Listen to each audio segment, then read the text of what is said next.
Okay. Do you have any questions from last time? Like last two classes, week 1? Any questions? You have watched the videos 1.1 to 1.4. You have attended 2 classes. Are you feeling comfortable with the material? Yes, the building blocks. You understand why an economy has to make choices. You understand opportunity cost, the true cost of something. You understand what is marginal analysis. Yes, you understand specialization. You understand the difference between equilibrium and efficiency. Does an efficient point mean that it is fair for all? It is equitable for everybody? No, right? So, efficiency does not mean equity, and the other way round. So, we are all clear about these points. Okay. Now, moving on to lecture note 2,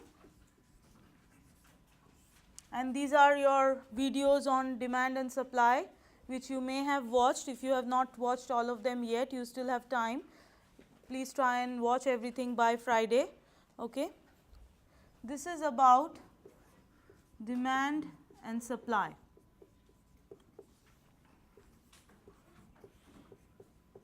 The single most important model in economics. Anything that we analyze in economics, mostly, I won't say anything, most things that we analyze in economics, be it micro or macro, is based on the analysis of demand and supply. And specifically for this course, if you pretty much understand this chapter, you will be good through the next, let us say, 3 chapters. Okay. So, this is very important. Now, what are we going to do here? We are first going to talk about demand, then we are going to talk about supply, then we will individually talk about the dynamics, that is the movements and the shifts of demand, then we are going to talk about the dynamics of supply, and then we are going to bring the two together and look at the dynamics of demand and supply together.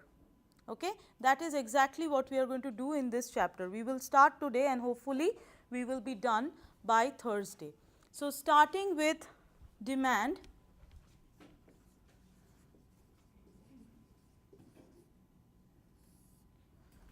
okay. Now,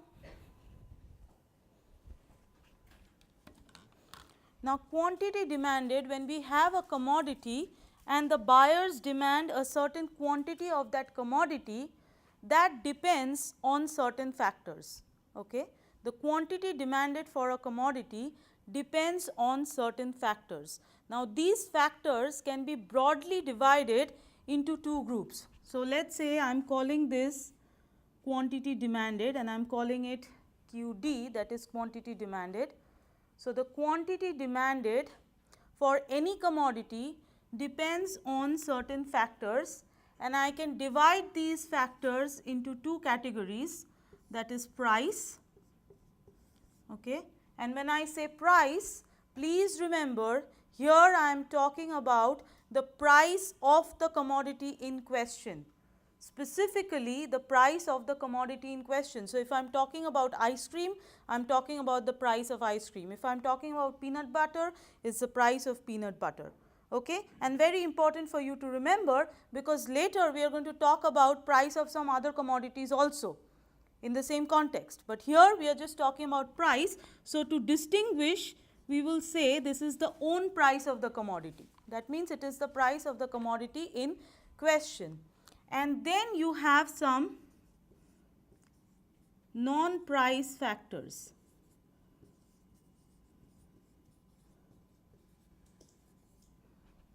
Okay. So, the quantity demanded for any commodity depends on its own price, and it depends on some other factors which are not essentially its own price, but something else, and we will see in a minute what are we talking about. Now, when we specifically talk about this relationship, that means the relationship between quantity demanded and any changes, increase or decrease in the own price of the commodity with everything else in the market staying same. Okay. Everything else in the market staying same. When I say everything else, what am I referring to? these non-price factors. Okay. So, rephrasing myself, if I look at the relationship between the quantity demanded of a commodity and any changes in its own price with other non-price factors in the market staying exactly the same, that is known as law of demand.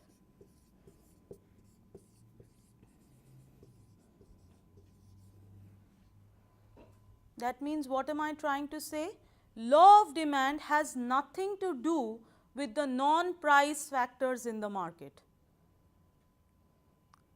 It has nothing to do with the non-price factors. Law of demand is only the relationship between quantity demanded of the commodity and its own price, changes in its own price, with everything else in the market staying the same. Okay? Now, what does the law of demand say? The law of demand is stated as, if the own price of the commodity rises, then the quantity demanded decreases, and if the own price of the commodity falls, then the quantity demanded increases. That means there is an inverse relationship. There is an inverse relationship between quantity demanded and the own price of the commodity, but most important part, with everything else, that is the non-price factors in the market, staying constant or unchanged. Now, that part, everything else staying constant or unchanged, in economics we also call that ceteris paribus. Ceteris paribus basically means everything else staying the same or unchanged or constant. So, then can I summarize the law of demand by saying law of demand is the inverse relationship between the quantity demanded and own price of the commodity, ceteris paribus? Can I say that in one sentence? Is there anybody who has a question about that statement? It's an inverse relationship between the quantity demanded and the own price of the commodity, ceteris paribus. That means everything else remaining unchanged. Good? Right? Now, the graphical representation of this law of demand is the demand curve. In this class, I will call it the D curve. The D curve is the demand curve, the capital D curve. So, the graphical representation of this inverse relationship is the demand curve. That means, when I am drawing a single demand curve, I am assuming that it is the relationship between the different quantities demanded for different prices, with everything else in the market staying the same. And if I draw another demand curve, then it will mean that the other factors, the non-price factors, have changed. That means, two different demand curves are depicting two different relationships, and between those two demand curves, the non-price factors could have changed. But as long as you are on the same demand curve, you have that inverse relationship, but you are assuming that the non-price factors are unchanged. Do you get that? Do you see the difference? If you have two different demand curves, you are looking at the inverse relationship for both specifically, but between those two, what has changed is the non-price factors. As long as you are on the same demand curve, it is ceteris paribus. So, other things are unchanged and you still have that inverse relationship. Okay? And things will become clearer to you as we move on during this class. But now, graphically representing this, once again we have the two-dimensional space. We have quantity and we have price always. Please do not flip that. It is not interchangeable. Quantity will always be on the x-axis, price will always be on the y-axis, and please remember, we are drawing this for one commodity at a time. Okay, so, we are drawing it for one commodity. This is in that sense it is micro, means we are doing one commodity at a time. So, if the quantity, and by quantity I mean quantity demanded, okay. So, it is basically the QD that we are looking at here. So, if you start with a commodity, or if you start with a certain amount of the commodity, quantity demanded, whatever it may be, let me call that let us say Q1, and it could be any amount 10, 15, 20, any arbitrary number you can take, Q1 units, and for Q1 units let us say the price prevailing in the market is $P1. Once again it can be any number arbitrary. Okay. If there is a rise in the price to P2, then the quantity demanded must go down to Q2, must, always. Similarly, if there was a fall in the price to P3, then the quantity demanded must go up to Q3. That is exactly what we are saying. Intuitively, whatever I have said is represented there. If price goes up, quantity demanded has to go down. If price goes down, quantity demanded has to go up. So, I have plotted 3 points representing that inverse relationship, right. Now, if you draw a line through all those 3 points, then what you get is the demand curve, capital D, that is your D curve. Okay. Now, why does it have a negative slope? Why does this demand curve have a negative slope? Simply because of that inverse relationship. Simply because of that inverse relationship. Rise in one must have a decrease in the other, must be backed by a decrease in the other. That is why, and that is very intuitive. If you think about yourself, that is exactly what you do. If prices go up in the market, you do not want to buy as much. If prices go down, you want to buy more of the good, right. Now, the next thing is, let us say we start with a certain point. Let us say we start with a certain point, let us call that point A. Okay. Now, given that point, the price in the market, the price is P1, let us not bring in market yet, the price is P1, and at P1 the quantity demanded for that commodity is Q1. Okay.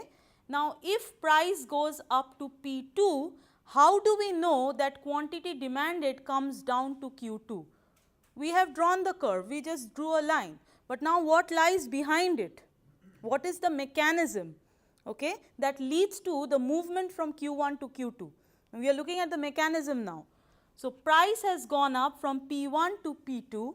As a result of that, there is a movement in the upward direction along the demand curve, so that the quantity demanded comes down to Q2. Okay. So far you only had the picture. Now, we are trying to give some logic, or we are trying to find a mechanism that how does this happen.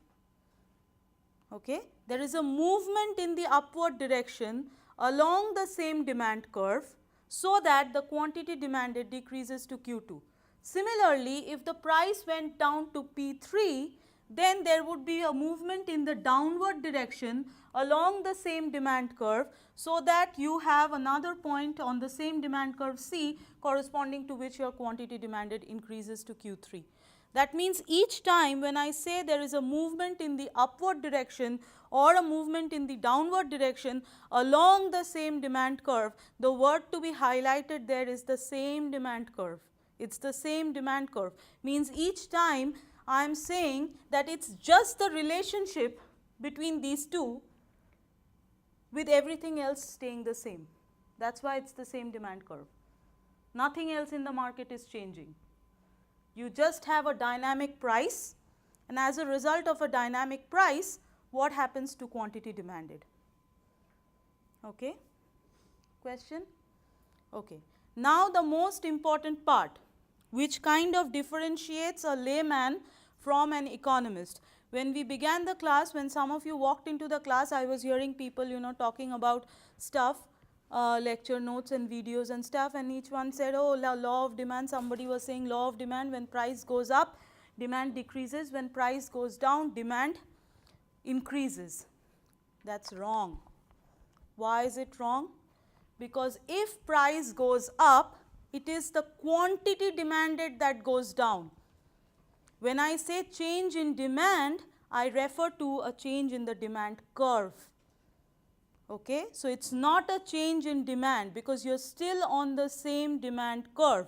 If you read lecture note 2, that is highlighted there, correct? So, law of demand, or whatever you have on the board right now, only tells you that if price rises, quantity demanded goes down without any change in demand. And if price goes down, quantity demanded goes up, once again without any change in demand. Do you see what I am saying? Right?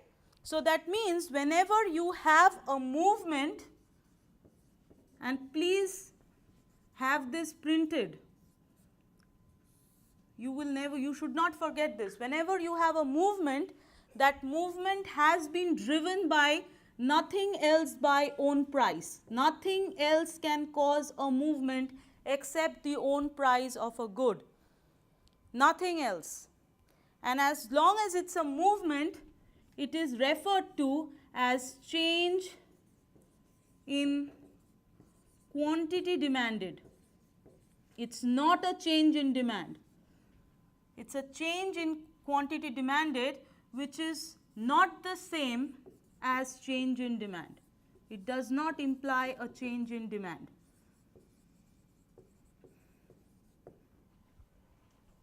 Have we understood? Do we have any questions? So what is the change in demand? We will come to it in a minute. In 1 minute we will come to it, that is the next part. Okay. So, that means a movement in the demand curve in the upward direction is caused by an increase in price, as a result of which the quantity demanded goes down, and a movement along the demand curve in the downward direction is caused by a fall in the price, as a result of which the quantity demanded goes up, and in both cases there is no change in demand curve, which means we are on the same demand curve. Okay, good. Can we move on? Now, next part is, then what about these non-price factors? What about those non-price factors? What happens if there is a change in those non-price factors? But before that, we must know what non-price factors are we talking about.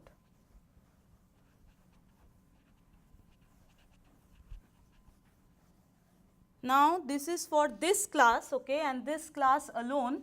It is not there in any textbook, or it is not there in my lecture note. This is just for your class, to make things easy for you to remember, okay.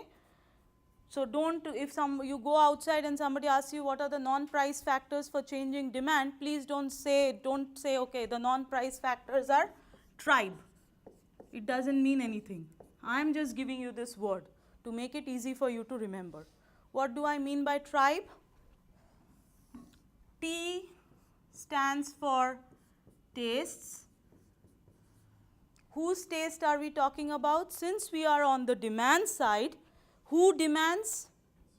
The buyers or the consumers. So, we are talking about the taste of buyers. Okay. Next, we have R. R is refers to related goods. And what about related goods? We are talking about the price of the related goods, and we will elaborate on each one in a minute. Then I have I. I stands for income. Once again, whose income is it? We are dealing with demand side, so it is the buyer's income. Okay. Then I have B. B stands for buyers. What about the buyers? It is about the number of buyers that we are dealing with. Okay. And finally, we have E, that is expectation. Once again, whose expectation are we dealing with? Since we are on the demand side, it's the expectation of the buyers that we are talking about, consumers or buyers. Okay? So that means the non-price factors are the strive factors. So in this class, not on your exam, in this class I can say what happens if strive factors change. You will know that I am talking about the non-price factors, but this is just an acronym that we are using in the class for you to remember. Okay? Now let us go one step ahead and see what are we talking about. So now we are done with this part of the relationship.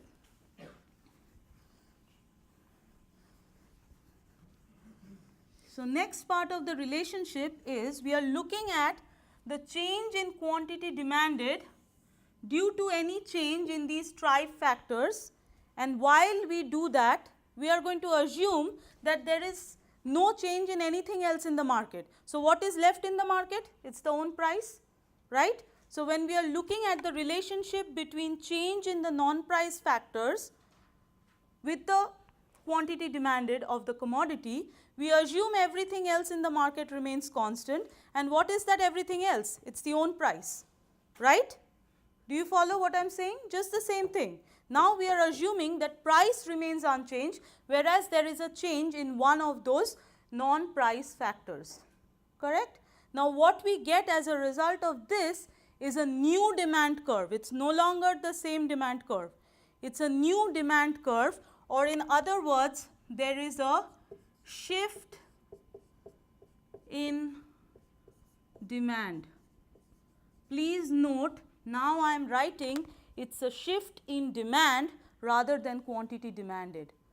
That means what am I referring to? I am referring to a new demand curve altogether, and that new demand curve could be located on either side of the old demand curve, and we will see in a minute how.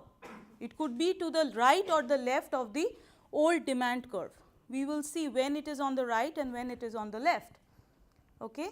Did everyone follow? So that means when we are looking at this part of the relationship with strive factors remaining unchanged, we are talking about a movement, or we are talking about law of demand, and hence we are talking about a change in quantity demanded, whereas when we are looking at the relationship between QD and tribe, we are assuming own price to be unchanged, and hence we are talking about a new demand curve altogether, and hence a change in demand. Is that clear? Everybody follows? Okay, fine. Now let us elaborate a little bit here and see what are we talking about. Taste of the buyers. Okay, so let us say now I have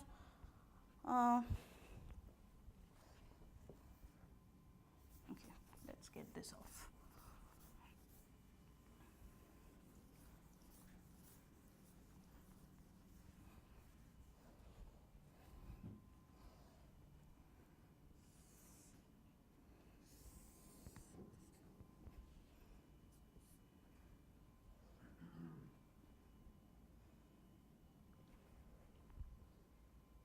Okay, let's say I have a market for chocolates. Okay, it could be anything. I am just taking this example. Market for chocolates. You have a demand curve, initial demand curve to start with.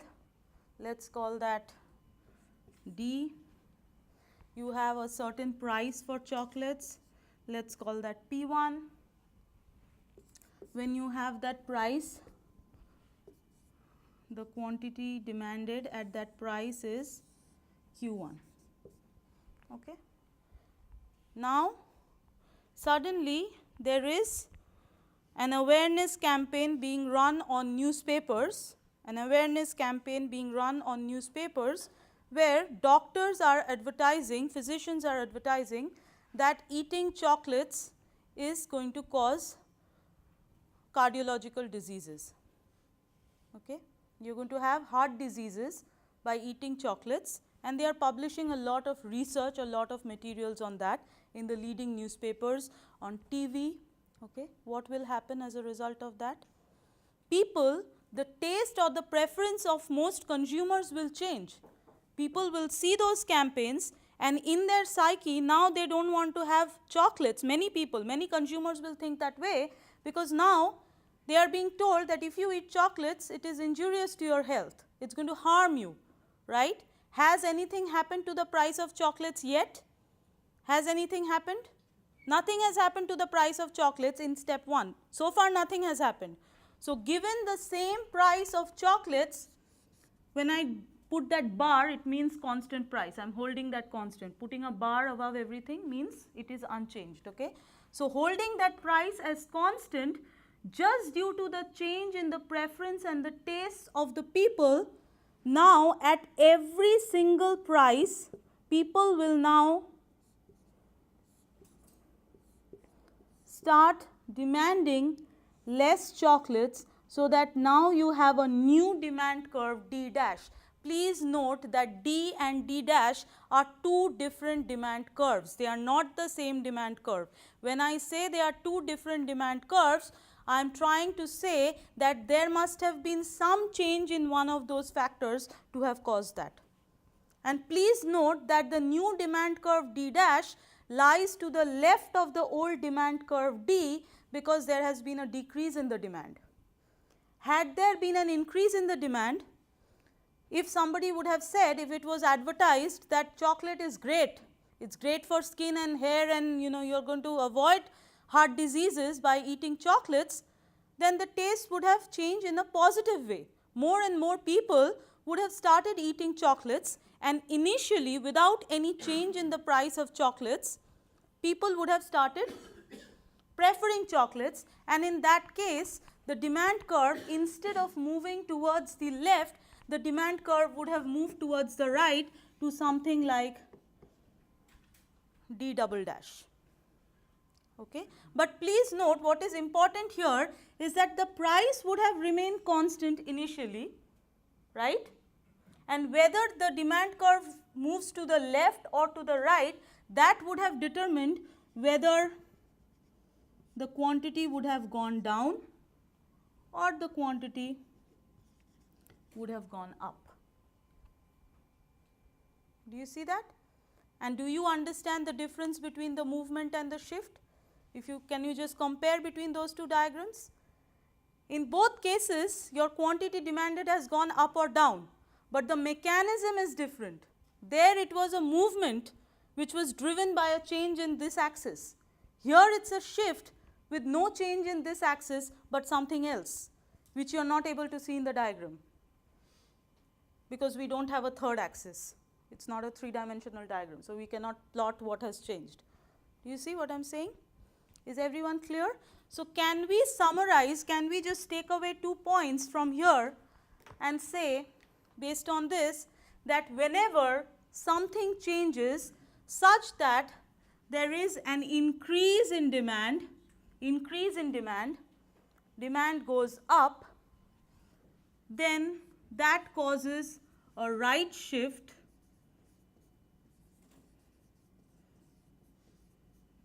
of the demand curve, right shift of D curve, as a result of which the quantity will increase at the same price, constant price. Similarly, if there was something that caused a decrease in demand, then that would cause a left shift of the D curve such that there would be a decrease in the quantity. Is everyone good with that? And this increase or decrease in the demand, can it be caused by own price? Can this be caused by own price? No. It will always have to be caused by one of those tribe factors, always. And no matter which factor changes, this will always be true. For an increase in demand, you would have a right shift. For a decrease in demand, you would always have a left shift, irrespective of which factor changes. Okay? Let us go through another factor, related goods, very important factor. Let us see.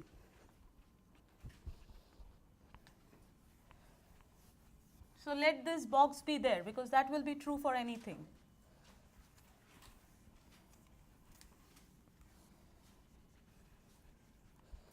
Now, let us say, now what are related goods? When I say related goods, what am I talking about?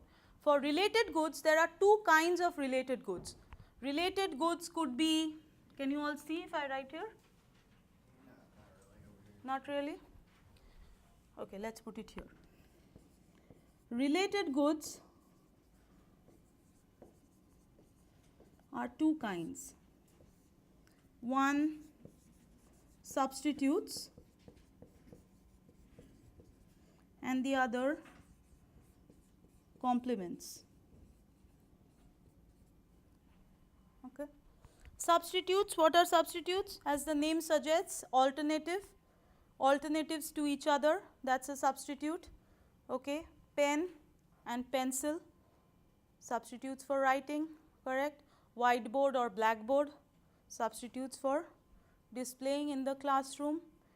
Brands, Pepsi and Coke, substitutes, both are cola beverages. Tea or coffee, both hot beverages, right? So, alternatives to each other, those are substitutes, but they are related, right?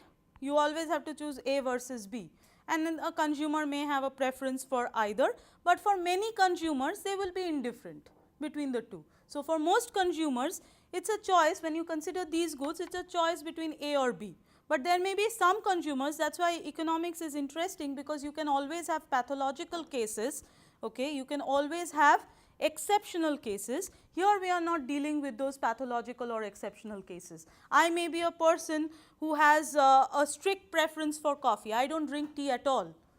Okay. So, in that case tea and coffee are not substitutes for me. In that case coffee, flavors of coffee may be a substitute, Colombian coffee versus Brazilian coffee or something like that. Okay. So, that is possible, but here we are just talking about usual normal cases. For most people it is a choice between two hot beverages. Now, the next part is complements. Now, how do we know what are complements? Complements are goods that always go hand in hand, they go together.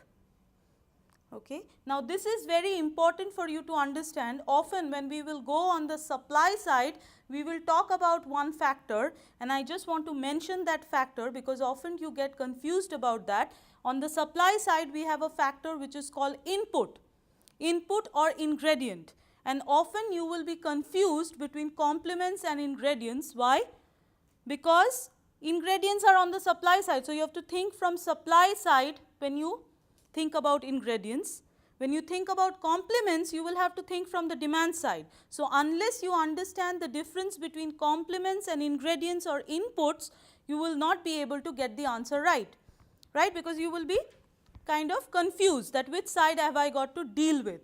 Now, the simple trick for you to remember is that complement is one which is consumed together, peanut butter and jelly, okay, wine and cheese, those kind of things, but one is not going into the other. You are not using cheese to make wine, you are not using jelly to make peanut butter. Do you see what I am saying? Hammer and a plank of wood, if you are using them together, it is a complement. You are not using the plank of wood to make the hammer or the other way around, but for ingredient it is used in making the other good.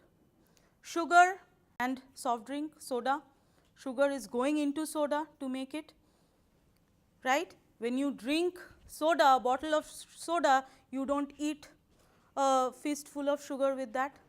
So, they are not complements. Do you see what I am saying, the difference? But it is very important, because this will kind of help you to distinguish between whether you are going to think from the demand side of things or are you going to think from the supply side of things.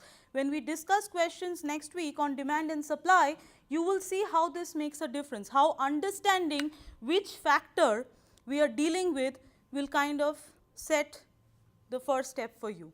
If you get that, then you will get the question right. Okay? So, it is very important. Okay. Now, coming back, substitutes and complements. Now, let us say we have two substitutes.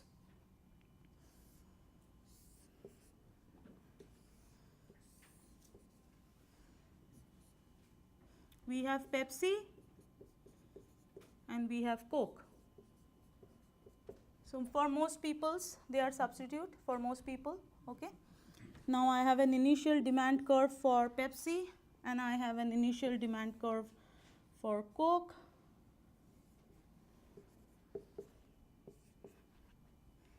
Now, I have not decided whether I am going to give you any subjective questions on the exam, but please remember, if you do have any subjective questions, labeling those axes will be very important. If you don't label the axis properly and the curves properly, you lose points. Okay. Now, let me say the question, the commodity in the question is Pepsi. So, this is my primary commodity in the question, Pepsi, and Coke is a substitute. Coke is the related good. Okay. Now, let us say there is an increase in the price of Coke. So, you have a movement along the demand curve in the Coke side, correct, because it is a change in the price of Coke, change in its own price. So, you have a movement, all of you agree to that, it is not a shift, as a result of which the quantity demanded for Coke will go down. So, less people start drinking Coke. As a result of that, what will happen on the Pepsi side? On the Pepsi side, without any change in the price of Pepsi initially, there will be a change in demand for Pepsi. There will be an increase in the demand for Pepsi, because now the people, some people who were earlier drinking Coke when it was cheaper, will now shift their preference towards drinking Pepsi, and hence the demand for Pepsi will rise. Please note, nothing has happened to the price of Pepsi initially. Own price of Pepsi is held constant, because we are dealing with the Pepsi market, right? Pepsi is our commodity in question. So, as far as Pepsi is concerned, what has changed? The price of a related good. So, tribe has changed for Pepsi, R has changed, its own price is constant. But if you just single out the Coke market, then it is a change in the own price of Coke, it is a movement there. Do you see the difference between the two? In the Coke market, it is a movement, it is a change in quantity demanded, but in the Pepsi market, it is a change in demand, correct? All of you agree? Now, in the same question, instead of a rise in the price of Coke, had there been a fall in the price of Coke? Had there been a fall to P3, then again there would be a movement in the downward direction this time, as a result of which more people would now start drinking Coke, the quantity demanded for Coke would increase. So, how will the quantity demanded increase? The quantity demanded increases because some people from the Pepsi drinking market would have moved to Coke, right, as a result of which, without any change in the initial price of Pepsi, the demand for Pepsi would have gone down and you would have a new demand curve D double dash. Is it clear? So, can I summarize and say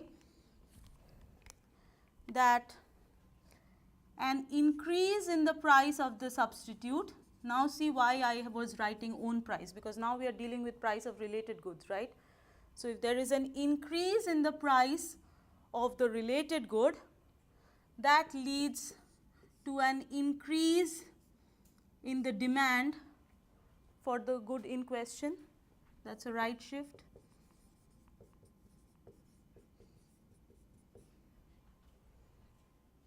Something like D to D dash, D to D dash,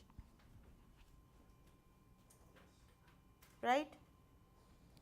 And if there is a decrease in the price of the substitute, then that causes a decrease in the demand for the good in question, that is for Pepsi, that is a left shift, and that is represented by D to D double dash, the green one. Please note, those curves D, D dash, D double dash are all independent curves. They are all independent curves, they are different demand curves. Okay. Is that clear? Take a minute. So, now if I had to study for the exam, how would I study for this? First, I would remember this box, that if demand increases, it is a right shift, if demand decreases, it is a left shift. Demand will increase or decrease because of change in one of those five factors. It's not own price. First, this is what I would remember. Next, when I have to remember about substitutes, I would remember that it's always in the same direction. Can you see that? It's always in the same direction. Increase for an increase, decrease for a decrease. Increase in the price of substitute means demand is up, right shift. Decrease in the price of substitute means demand down, left shift. Easy so far? If you have all objective questions, then you don't have to remember so much in terms of diagrams. You have to kind of remember those snippets. Good. Now let's move on to complements.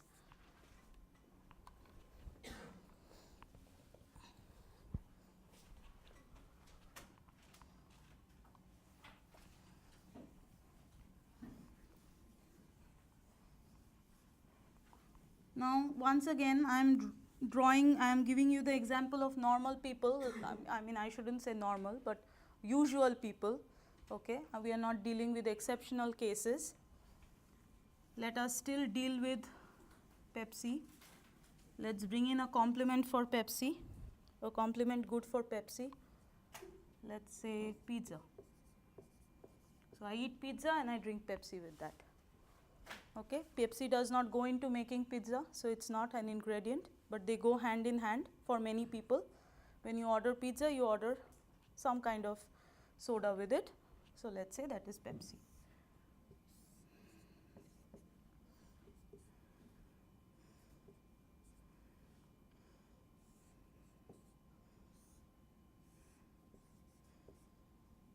So once again, the market that I am worried about, the good that I have in my question is Pepsi, and pizza is the related good. But now the relationship between the two is they go hand in hand, they are consumed with each other. So they are complement goods, right? So now if there is an increase in the price of pizza, then obviously there will be a movement in the upward direction, as a result of which the quantity demanded will go down. By now we know that. But what will happen as a result? If people do not buy pizza, then some people who were drinking Pepsi along with pizza, they will also not demand Pepsi. And without any change in the price of Pepsi, holding the price of Pepsi constant, there would be a left shift in the demand for Pepsi from D to D double dash. Will you agree? Correct? So now can I say that if the price of the complement increases, then you have the opposite. Then you have a decrease in the demand for the good in the question, which is a left shift, something like D to D double dash. Okay. Similarly, if there was a decrease in the price, then there would be a movement in that direction. So quantity demanded in the pizza market would increase through that movement. Now more people want pizza. As they want more of pizza, they also want more of Pepsi to go along with that. So without any change in the price of Pepsi, now demand for Pepsi will also increase, correct? So now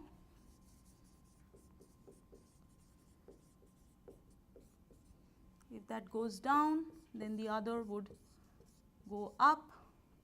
So that's a right shift. That's something like D to D dash. Once again, I will remember that for complements, it's a inverse relationship. If the price of the complement goes up, demand must go down. If the price of the complement goes down, demand must go up. Whereas for substitute, it was in the same direction. Good? Any questions you have so far? Take a minute, look at what you have written. Otherwise, we can move on to income, which is the next one. Okay. Can you just explain the complement when it goes down, demand goes up, just the right shift one more time? I guess I'm not. Okay. So if the price of pizza goes down, right, you have a movement in the downward direction. because nothing else has changed in the pizza market except its own price. So you have a movement, not a shift, as a result of which we have an increase in the quantity demanded. Now that means more people now crave for more pizza. As they want more pizza, they want something else that goes with pizza, which is Pepsi, right? So more people will want Pepsi, but here it's not a movement, but it's a shift in the preference of the people to have more pizza, more Pepsi, which means that the price of Pepsi initially is constant, and at every price there is an increase. So that's a right shift. Okay. Moving on. The next one is about income.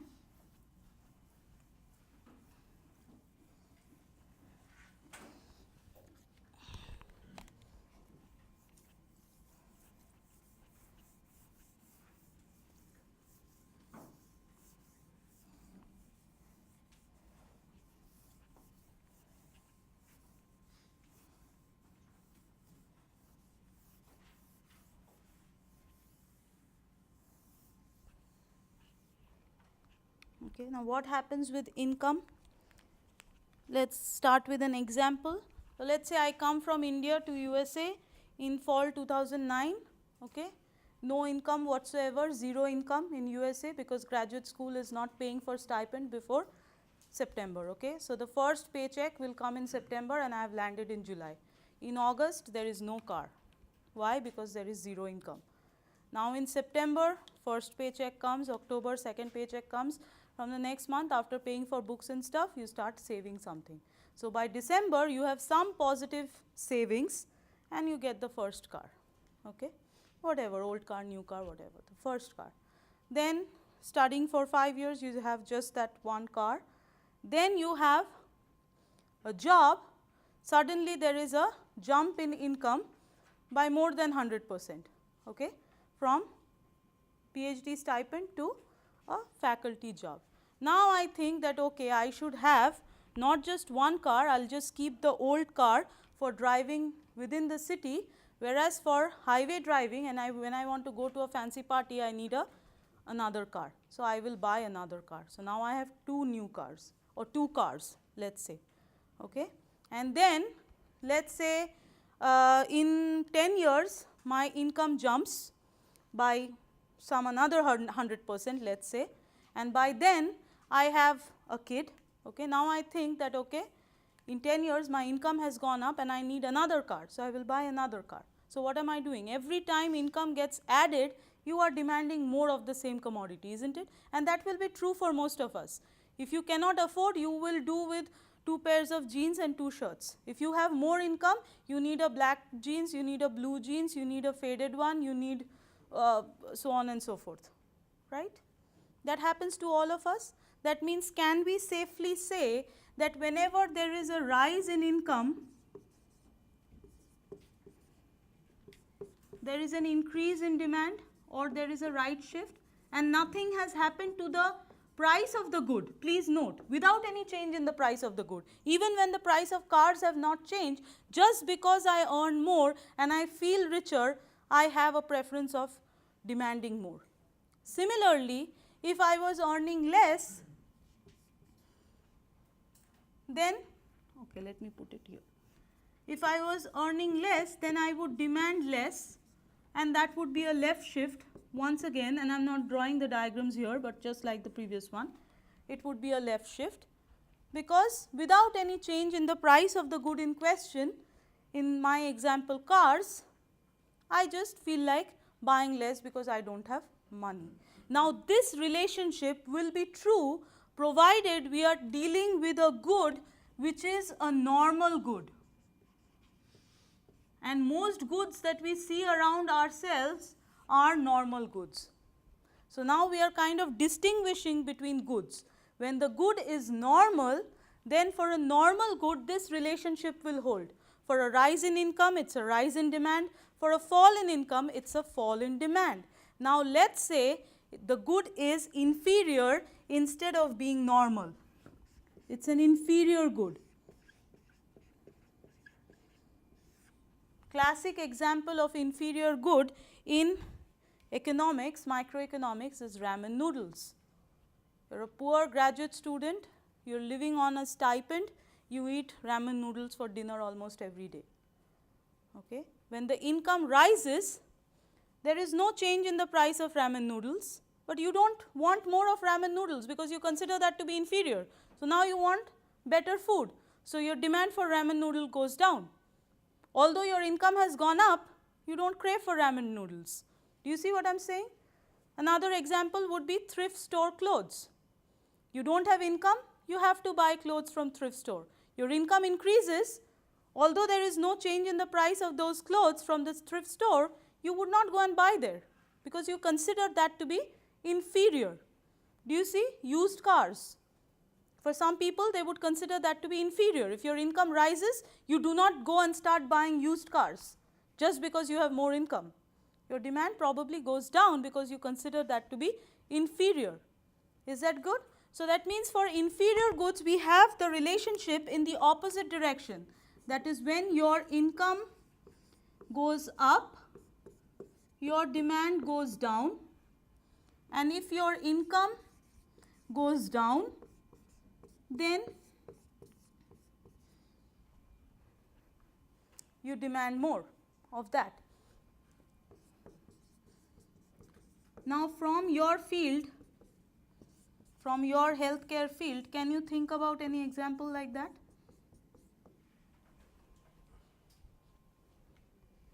What will be an example of a normal good from the healthcare field? Your income rises, you want more. If your income falls, you want less.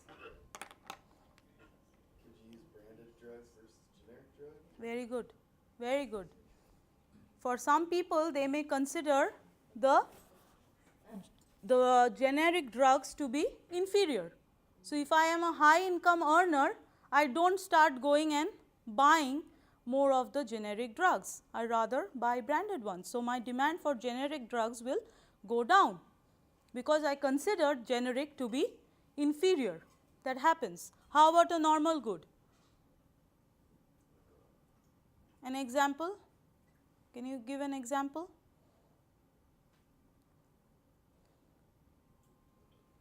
Elective surgeries that you have to pay for? Not really. And you will see why. Write that down somewhere. We will discuss it in next week. Why that's not a good example. You remind me, okay? Because if your income rises, you don't really go and get yourself sliced up. Most people, right? Although your income has gone up. So those things are a little different case. We will talk about those. Insurance, right? Yeah, very good. So if your income rises, you want better coverage, right? You buy not just the basic insurance, you probably buy additional insurance for long-term care, disability, so on and so forth, right? Your income goes down, you probably just want the basic one. Some people would just go without insurance. Yes? Okay, so you got an essence of what we are trying to talk about here. Good. Moving on, the next one, number of buyers. Now the other two are pretty easy. Number of buyers, more people buying the good in the market.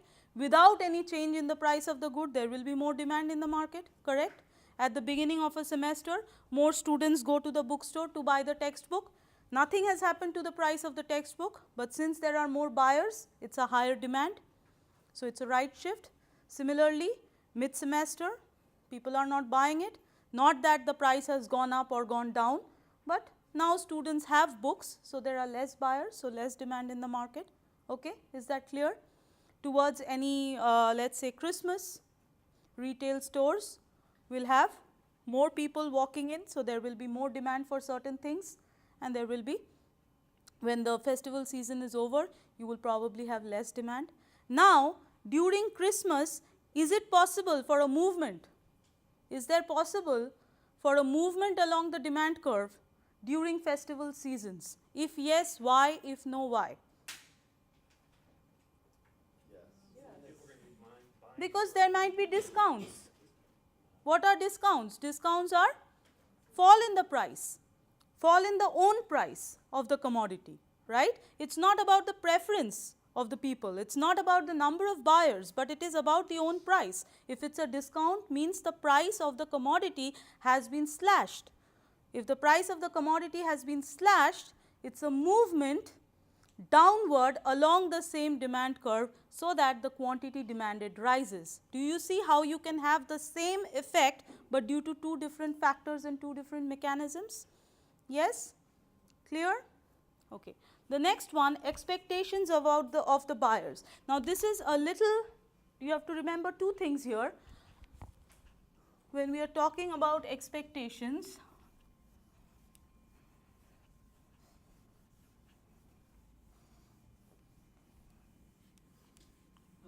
yes. I wrote down that two different demand curves represent changes in the non-price factors, but we're saying that changes in price is causing a shift. No. Now, the next one is expectation of the buyers. Now, here we are forming as consumers, we are forming expectations, but expectations about what? We are forming expectations about the own price, of the commodity, but we are forming, as soon as I say expectation, it means I am forming an opinion about the future own price of the commodity. So, I am not talking about the own price today, but I am talking about what I am expecting the own price to be in the future, and as a result of that, what happens to the demand today. What happens to D today? Okay. Let's say, let me give you an example. Let's say in the 15th of November, my laptop breaks down. Okay, laptop crashes on 15th of November, and I don't have an emergency. I can wait for some time. I know around Thanksgiving there will be some sale, some discounts coming up on gadgets, on laptops. So, what I am expecting? On 15th of November, I am expecting the price of laptops to be slashed in the future, right? As a result of that, my demand today is going to be lower because I am going to keep my demand on hold today. I am going to buy the good in the future. So, today my demand is down because I expect the prices to be cheaper. So, I rather buy it when it is cheap rather than buying it today. Okay. Please see the difference. The own price today is still constant. Nothing has happened to the price of laptops today. That is why it is coming under tribe and not under the other one. It is not a movement, it is still a shift because its own price, but it is the future own price, not the own price today. So, it is going to be a left shift today.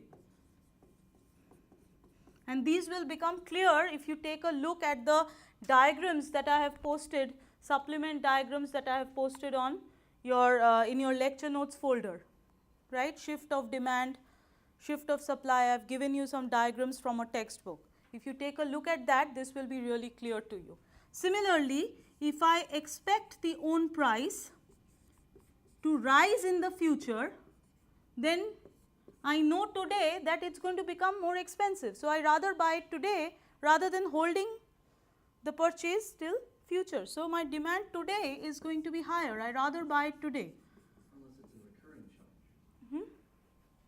Unless it's a? Unless it's like when Netflix charged the price, it was going to increase their price. That's a reoccurring charge, so I guess you wouldn't have an increase in. So, the demand today is going to be up. That's a right shift. Okay. Now, can you please take a look at whatever you have written for 2 minutes, and then we can sum up, and then we are going to do the supply part next time.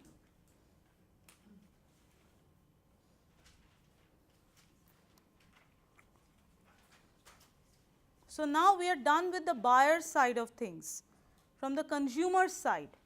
But now you know that whenever we are talking about a market, there are two groups, buyers and sellers, right?